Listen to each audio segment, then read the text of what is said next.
Megastar Mohanlal താരരാജാവാണ്, എല്ലാവർക്കും അറിയാം.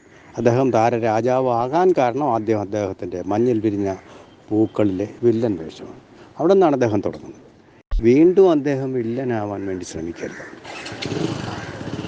ഇപ്പോൾ നമ്മൾ നോക്കുമ്പോൾ സിനിമയിൽ മുഴുവൻ സിനിമയേക്കാൾ അവിശ്വസനീയമായ രീതിയിലുള്ള വില്ലൻ വേഷങ്ങളാണ് ഇപ്പോൾ കാണുന്നത്. അമ്മയിലായാലും ശരി, സംവിധായകരുടെ സംഘടനയിലായാലും എല്ലാം ശരി തന്നെ. എന്തൊക്കെ അതിൽ കാട്ടിക്കൂട്ടിയിട്ടുണ്ടോ? സ്ത്രീകൾക്കെതിരെയുള്ള പീഡനത്തിൻ്റെ അവിശ്വസനീയമായ രംഗങ്ങൾ, അതിനേക്കാൾ വലിയ രംഗങ്ങളുടെ വിവരണങ്ങളാണ് ജൂനിയർ ആർട്ടിസ്റ്റുകൾ പ്രത്യേകിച്ചും ചില സീനിയർ ആർട്ടിസ്റ്റുകളും ഒക്കെ ഇപ്പോൾ നടത്തിക്കൊണ്ടിരിക്കുന്നത്. ഗുരുതരമായ ആരോപണം. അവർക്ക് മലയാള സിനിമ തന്നെ ഒരു പ്രതിസന്ധിയെ നേരിടുകയാണ്. അപ്പം മോഹൻലാലും ഒക്കെ നടനായത്, മഹാനടനായത്, ലാലേട്ടൻ എന്ന് അദ്ദേഹത്തെ വിളിക്കുന്നത് കേരളീയർക്ക് അദ്ദേഹത്തിൻ്റെ അഭിനയത്തോടുള്ള അഭിനിവേശം കൊണ്ടും അതുപോലെ തന്നെ അവരുടെ എല്ലാം മനസ്സിൽ ഒരു സിംഹാസനത്തിൽ അദ്ദേഹത്തെ പ്രതിഷ്ഠിച്ചിട്ടുള്ളത് കൊണ്ടുമാണ്. തീർച്ചയായിട്ടും ഏതൊരു രാഷ്ട്രീയ നേതാവിനേക്കാൾ കൂടുതൽ ആൾക്കൂട്ടം അദ്ദേഹത്തെ ആരാധിക്കുന്നുണ്ട്. അങ്ങനെയുള്ള കേരളീയ സമൂഹത്തോട് ഒരു വാക്കുപോലും പറയാതെ യാത്ര പറഞ്ഞ്, അമ്മയിൽ നിന്നാണ്, സിനിമയിൽ നിന്നല്ല, അമ്മയിൽ നിന്ന് യാത്ര പറഞ്ഞ് അദ്ദേഹം പോയിരിക്കുന്നത് തീർച്ചയായിട്ടും മലയാളി മനസ്സുകളിൽ ഒരു സങ്കടം ഉണ്ടാക്കിയിട്ടുണ്ട്. ഒരു വാക്കെങ്കിലും പറഞ്ഞിട്ട് ഒരു വാക്കും പറയാത്ത ഒരു യാത്രയായി പോയത്. എന്തുകൊണ്ടെന്നാൽ വളരെ സന്ദിഗ്ധമായിട്ടൊരു സന്ദർഭത്തിൽ മലയാള സിനിമ ഒരു നാഥനില്ലാതെ നിൽക്കുന്ന സന്ദർഭമാണിത്. പലതും പറയുന്നു, പുകമറ ഉണ്ടാകുന്നു, ആശയക്കുഴപ്പം ഉണ്ടാകുന്നു. അതിനൊക്കെ ഒരു വ്യക്തത വരുത്താൻ വേണ്ടി മോഹൻലാലിൻ്റെ 2 വാക്കുകൾ ഉപകരിക്കുമായിരുന്നു. അതുണ്ടായില്ല. അദ്ദേഹം ഒളിച്ചിരുന്ന് പലരുമായിട്ട് ചർച്ച ചെയ്തു. ഈ സംഘടനയിലുള്ള കമ്മിറ്റി അംഗങ്ങളുമായിട്ട് ചർച്ച ചെയ്തതിന് ശേഷം മൊത്തത്തിലൊരു കൂട്ടരാജി. 17 പേര് ഒറ്റയടിക്ക് രാജിവെച്ചു.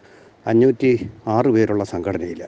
ഇനിയിപ്പോൾ 506 പേരുള്ള സംഘടനയെ വീണ്ടും എക്സിക്യൂട്ടീവ് കമ്മിറ്റി രൂപവൽക്കരിക്കും.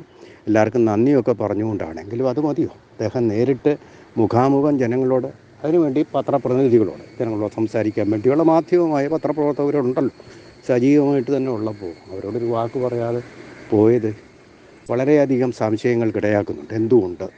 കാരണം പത്രസമ്മേളനം നടത്തുന്നതിൻ്റെ പിറ്റേ ദിവസം തന്നെ അവർക്കെതിരെ ആരോപണങ്ങൾ വരുന്നുണ്ട്. അങ്ങനൊരു പേടി കൊണ്ടാണോ എന്നുള്ളത് അദ്ദേഹം വ്യക്തമാണ്. ഒന്നും പേടിക്കാനില്ലെങ്കിൽ പിന്നെ നേരെ വന്ന് ചങ്കൂറ്റത്തോടു കൂടി, അദ്ദേഹം സിനിമകളിൽ കാണിക്കുന്ന ചങ്കൂറ്റത്തോടു കൂടി തന്നെ നേരെ വന്ന് കാര്യങ്ങളൊക്കെ ഒന്ന് അവതരിപ്പിച്ചിട്ട് പോരുമായിരുന്നു. ഇപ്പോൾ സുരേഷ് ഗോപി കൊല്ലത്ത് പോയി ചങ്കൂറ്റം കാണിയത് മാധ്യമ പ്രവർത്തകർക്ക് നേരെയാണ്. അദ്ദേഹത്തിന് ദുഷ്പേരുണ്ടാക്കുന്ന ഒരു സംഭവം, മുകേഷിനെ രക്ഷിക്കാൻ വേണ്ടി. അദ്ദേഹം മന്ത്രിയുടെ പണി ചെയ്താൽ പോരെ? ഈ മുകേഷിനെ രക്ഷിക്കാനൊക്കെ പോകാൻ അവരുടെ പാർട്ടിക്കാരുണ്ടെന്നേ, അവർ നോക്കിക്കോളും. ഇടതുപക്ഷ സഹാക്കന്മാരുണ്ട്, ഇപ്പോഴേ തുടങ്ങിയിട്ടുണ്ട് അവർ ക്യാമ്പയിനും നറേറ്റീവൊക്കെ. അദ്ദേഹം പോകേണ്ട കാര്യമില്ല. എന്ന് പറഞ്ഞ പോലെ മോഹൻലാലിനെ തെറ്റുപറ്റുകയാണ് ഇവിടെ. സിനിമയിൽ അദ്ദേഹം അപ്രമാദിത്വമുള്ള ആൾ, ഒരു തെറ്റും പറ്റാത്ത ആൾ, ഹീറോ, എവർ ഗ്രീൻ ഹീറോ ആണ്. പക്ഷേ ഇവിടെ തെറ്റാണ് പറ്റിയിരിക്കുന്നത്. ഇങ്ങനെയല്ല.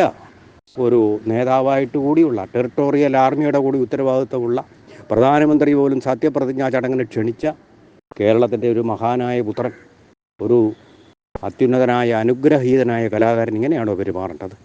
അദ്ദേഹം സിനിമ കയ്യിലിരിക്കുന്ന പണം കൊടുത്ത് ടിക്കറ്റാക്കി കണ്ടിട്ടല്ലേ അദ്ദേഹം ഈ താരരാജാവായത്? അവരോടൊരു ഉത്തരവാദിത്വമില്ലേ സിനിമാ ഹാളുകളിൽ പോകുന്നത്?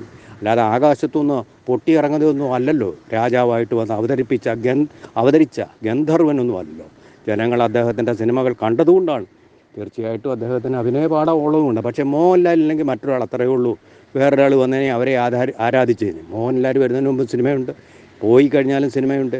എനിക്ക് ശേഷം പ്രളയം എന്നുള്ള സ്ഥിതിയൊന്നുമില്ല. ആ സ്ഥിതിക്ക് ഇപ്പോഴത്തെ തലമുറയോട്, അദ്ദേഹത്തെ ആരാധിക്കുന്ന, അദ്ദേഹത്തിൽ വിശ്വാസം അർപ്പിച്ചിരിക്കുന്ന ജനങ്ങളോട് ഒരു 2 വാക്ക് അദ്ദേഹം പറയുന്നു. ജനങ്ങൾ എന്തുകൊണ്ടാണ് അദ്ദേഹത്തെ ആരാധിക്കുന്നത്? അദ്ദേഹത്തിൽ വിശ്വാസമുള്ളത് കൊണ്ടാണ്. നായകനാണ്, അനീതിക്കെതിരെ പോരാടും, അധാർമികതയ്ക്കെതിരെ പോരാടും. എന്നിരിക്കെ പെൺകുട്ടികൾ പൊട്ടിക്കരഞ്ഞുകൊണ്ട്, ചങ്ക് തകർന്നുകൊണ്ട് പറഞ്ഞ കാര്യങ്ങളോട് സിനിമയിലൊക്കെ അദ്ദേഹം ഇടപെടുമല്ലോ. വില്ലന്മാർക്ക് നേരെ ആക്രമണം നടത്തുന്നു. ഇപ്പോൾ എല്ലാ സിനിമയിലെല്ലാം അമ്മയിലും എല്ലാം വില്ലന്മാരാണെന്ന് വന്നിരിക്കുന്ന സ്ഥിതിയിലേക്കാണ് പോയിരിക്കുന്നത്. ഈ സിനിമയെ തകർക്കാൻ വേണ്ടിയൊന്നും പറയുന്നില്ല. ഞാൻ വിചാരിച്ച സിനിമ തകർക്കാനും പറ്റില്ല. ആ ഒരു സ്ഥിതിയിലേക്കാണ് പോയിരിക്കുന്നത്. അവിടെ 2 വാക്കുകൾ സിനിമയെ രക്ഷിക്കാൻ സഹായിക്കുമായിരുന്നു. എന്തുകൊണ്ട് പറയുന്നില്ല? അദ്ദേഹത്തിൻ്റെ വാക്കുകൾക്ക് ഏതൊരു രാഷ്ട്രീയക്കാരൻ്റെ വാക്കുകളെക്കാളും വിലയുണ്ടാകുമായിരുന്നു. അതുകൊണ്ടല്ലേ അദ്ദേഹത്തെ പരസ്യ നായകനായിട്ട് ചിത്രീകരിക്കുന്നത്. അപ്പം അങ്ങനെയുള്ള ഒരു സന്ദർഭത്തിൽ തീർച്ചയായിട്ടും അദ്ദേഹം ഇങ്ങനെ മൗനമായിട്ടിരുന്ന്, കാണാമറയത്തിരുന്നു കൊണ്ട് ഈ രാജിയൊക്കെ വിവരിച്ച നന്ദിയൊക്കെ പറഞ്ഞു, നല്ല കാര്യം തന്നെ. പക്ഷേ പറയേണ്ടത് അതാണോ അതിൻ്റെ ശരിയെന്ന് അദ്ദേഹം കൂടി ഒന്ന് ആലോചിക്കേണ്ടതായിട്ടുണ്ട്.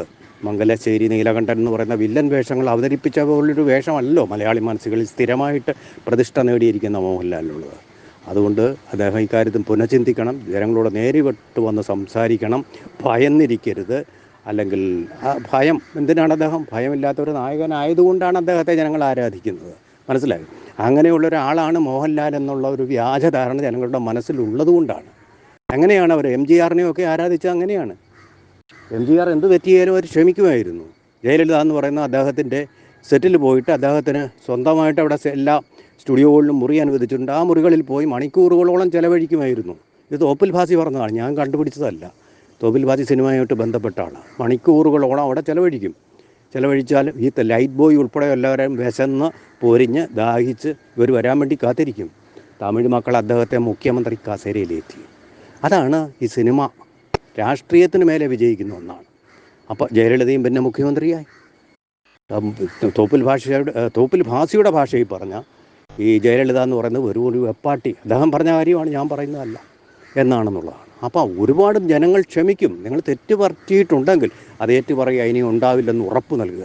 അല്ല പേടിച്ച് ഒളിച്ചിരിക്കുകയല്ല വേണ്ടത്. കാരണം കേരളീയ സമൂഹത്തിൽ, സംസ്കാരത്തിൽ എല്ലാം നിങ്ങൾക്ക് വലിയൊരു സ്ഥാനമുണ്ട്. അത് മറക്കാൻ പാടില്ല.